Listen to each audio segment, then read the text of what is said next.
Assalamualaikum warahmatullahi wabarakatuh. Bagaimana kabarnya adik-adik sekalian? Oke, jadi hari ini kita akan melanjutkan pelajaran kita. Namun sebelumnya, alangkah baiknya kita berdoa terlebih dahulu. Ketua kelas silahkan dipimpin doanya. Bismillahirrahmanirrahim. Amin. Oke, sebelum kita masuk ke materi, alangkah baiknya kita mengabsen terlebih dahulu ya. Yang pertama Rini. Hadir, Bu. Kemudian Alia. Hadir, Bu. Liza. Irham. Tidak ada, Bu. Dan yang terakhir Novi. Hadir. Setelah absen, kita masuk ke materi. Tapi Ibu ingin bertanya, di sini ada yang pernah merasakan sakit demam? Coba angkat tangan. Oke, ada ya. Nah, pada saat kita demam, gejala-gejala yang muncul apa saja? Oke, gejala yang muncul itu biasanya suhu badan kita naik, suhu badan kita tinggi, berubah dari yang biasanya kan, artinya dia tidak normal. Kemudian tubuh kita terasa lemas, terasa loyo, mudah lelah, gitu kan? Nah, kalian pernah tidak berpikir, kenapa sih ketika kita demam, suhu badan kita naik? Apa sih yang menyebabkan itu? Dan bagaimana sih, kenapa sih bisa terjadi seperti itu? Nah, panas yang suhu kita naik pada saat kita demam itu merupakan respon yang diberikan oleh tubuh kita. Itu merupakan tanda yang diberikan kepada kita melalui tubuh kita. Itu merupakan tanda bahwa sel-sel yang ada di dalam tubuh kita itu sedang mengalami gangguan, sedang mengalami penyakit seperti itu. Nah, bagaimana sih, kenapa sih tubuh kita bisa tiba-tiba merespon seperti itu? Siapa sih yang melakukannya? Nah, tubuh mengeluarkan respon seperti itu dari yang namanya sistem pertahanan yang ada di dalam tubuh kita atau sistem kekebalan yang ada di dalam tubuh kita. Nah, dalam ilmu biologi, hal itu disebut dengan sistem imunitas. Nah, untuk itu sekarang kita akan mempelajari tentang sistem imunitas. Jadi, sistem imunitas.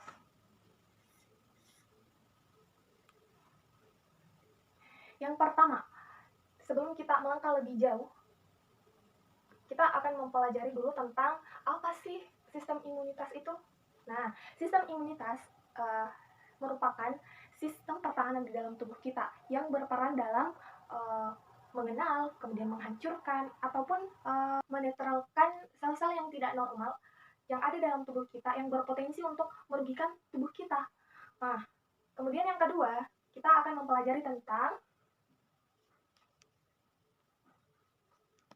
apa-apa saja sih sistem imunitas di dalam tubuh kita. Jadi, sistem imunitas yang ada di dalam tubuh kita itu terbagi menjadi 3, yaitu yang pertama, sistem imunitas alami. Jadi, sistem imunitas alami ini sudah ada semenjak kita lahir. Jadi, sistem imunitas ini sebagai perlindungan awal bagi tubuh kita, seperti contohnya enzim pada air mata, minyak kulit, cairan pada lambung, kemudian ada sel darah putih. Nah, itu semua termasuk sistem imunitas alami yang ada di dalam tubuh kita. Kemudian, bagaimana responnya sistem imunitas alami pada tubuh kita? Dia merespon hal-hal yang secara umum. Karena seringkali imunitas alami ini tidak mampu untuk melawan patogen-patogen atau penyebab-penyebab penyakit tertentu. Oleh karena itu, sistem imun alami ini membutuhkan bantuan dari sistem imun yang kedua, yaitu sistem imun buatan. Nah, kalau sistem imun buatan ini, mekanismenya ketika patogen-patogen tadi yang berhasil menembus pertahanan imun alami, maka dibentuklah imunitas buatan. Tubuh akan menganalisis, mengidentifikasi patogen tersebut. Kemudian tubuh akan membentuk sebuah antibodi untuk menghancurkan patogen-patogen ini. Nah, seperti itu. Kemudian yang ketiga yaitu sistem imun pasif. Jika yang tadi yang kedua itu dinamakan sistem imun pasif. Nah, yang ketiga ini dinamakan sistem imun yang tadi yang kedua dinamakan sistem imun aktif. Kemudian yang ketiga ini dinamakan sistem imun pasif. Mengapa? Karena sistem imun ini, sistem kekebalan tubuh ini diproduksi dari luar tubuh. Contohnya seperti imunisasi berupa pemberian vaksin kepada tubuh kita. Nah, vaksin ini terbuat dari hasil identifikasi dari berbagai jenis patogen. Jadi antibodinya ketika vaksin disuntikan kepada tubuh kita, maka dia akan membantu membentuk antibodi di dalam tubuh kita untuk menghancurkan patogen berupa virus ataupun bakteri yang akan merusak tubuh kita, merusak sel-sel tubuh kita. Nah, seperti itu. Kemudian yang ketiga, bagaimana sih mekanisme kerja virus dalam tubuh kita? Bagaimana mekanisme sistem imunitas? Bagaimana sih mekanisme kerja sistem imunitas? Kalian bisa lihat pada buku halaman 69. Di sini dijelaskan bagaimana mekanisme kerja sistem imunitas di dalam tubuh. Jadi ketika virus ataupun bakteri ataupun penyakit tersebut sudah menyerang sel-sel tubuh kita, maka sistem imun ini pertama-tama akan menganalisis terlebih dahulu, akan mengenal terlebih dahulu virus tersebut, bentuk dari virus tersebut. Dia akan mengenal terlebih dahulu. Setelah dia mengenal virus ini, maka dia akan membentuk sebuah antibodi. Nah, antibodi ini dibentuk berdasarkan virus yang ada, virus yang menyerang, sehingga ketika antibodi ini terbentuk, maka antibodi ini akan mampu membuat pertahanan sehingga virus tidak mampu menembusnya, tidak mampu menembus masuk untuk merusak sel-sel yang ada di dalam tubuh kita, yang akan merugikan tubuh kita. Sampai di sini ada pertanyaan? Oke, tidak ada? Paham ya? Oke, jadi selanjutnya kita akan membahas tentang, di buku membahas tentang bagaimana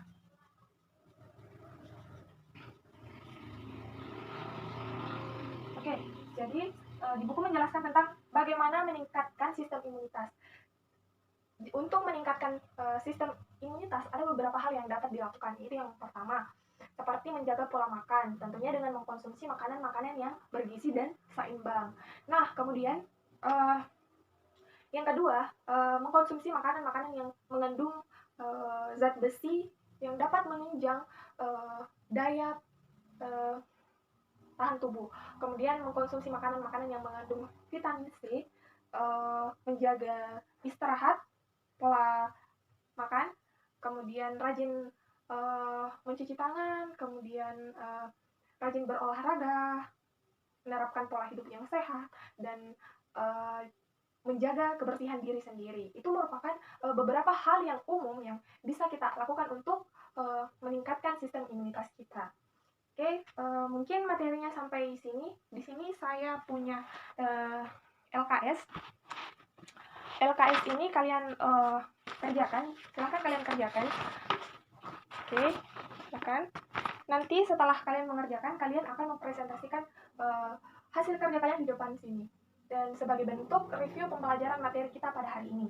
Dan untuk sebelum menutup pelajaran kita, marilah kita bersama-sama mengucapkan hamdalah, alhamdulillahirabbil alamin.